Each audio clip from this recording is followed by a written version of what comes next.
পটুয়াখালী ৩ আসনে ত্রয়োদশ নির্বাচনের মনোনয়নপত্র সংগ্রহ করলেন হাতপাখা প্রার্থী আবু বকর সিদ্দিক।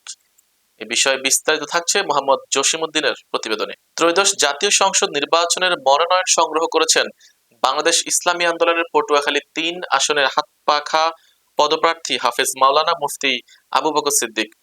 বৃহস্পতিবার গলাচিপা উপজেলা নির্বাহী অফিসার ও সহকারী রিটার্নিং অফিসার মাহমুদুল হাসানের দপ্তর থেকে মনোনয়ন ফরম সংগ্রহ করেন তিনি।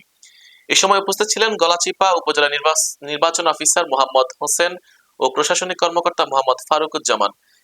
মনোনয়নপত্র সংগ্রহের সময় উপস্থিত ছিলেন গলাচিপা উপজেলা ইসলামী আন্দোলনের সভাপতি মাওলানা আবু বক্কর, দশমিনা উপজেলার সভাপতি হাফেজ মাওলানা মোহাম্মদ ইব্রাহিম খলিল, উপজেলা সহসভাপতি মোশাররফ হোসেন মাতব্বর, পৌর সভাপতি ও নির্বাচন পরিচালনা কমিটির সদস্য মোহাম্মদ নাজমুল হুদা রিপন, আইমা পরিষদের সভাপতি হাফেজ মাওলানা আব্দুল কাইয়ুম, যুব আন্দোলন সভাপতি মাওলানা আখতারুজ্জামান, ছাত্র আন্দোলনের সভাপতি হাফেজ রাকিবুল ইসলাম, শ্রমিক আন্দোলনের সভাপতি মোহাম্মদ ফোরকান গাজী সহ আরো অনেকে।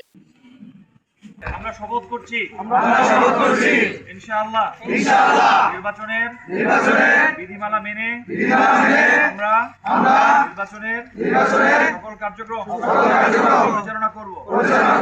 আমরা সকল রাজনৈতিক দলের সাথে সহাবস্থানমূলক রাজনীতি এবং কর্মকাণ্ড চালাবো ইনশাআল্লাহ।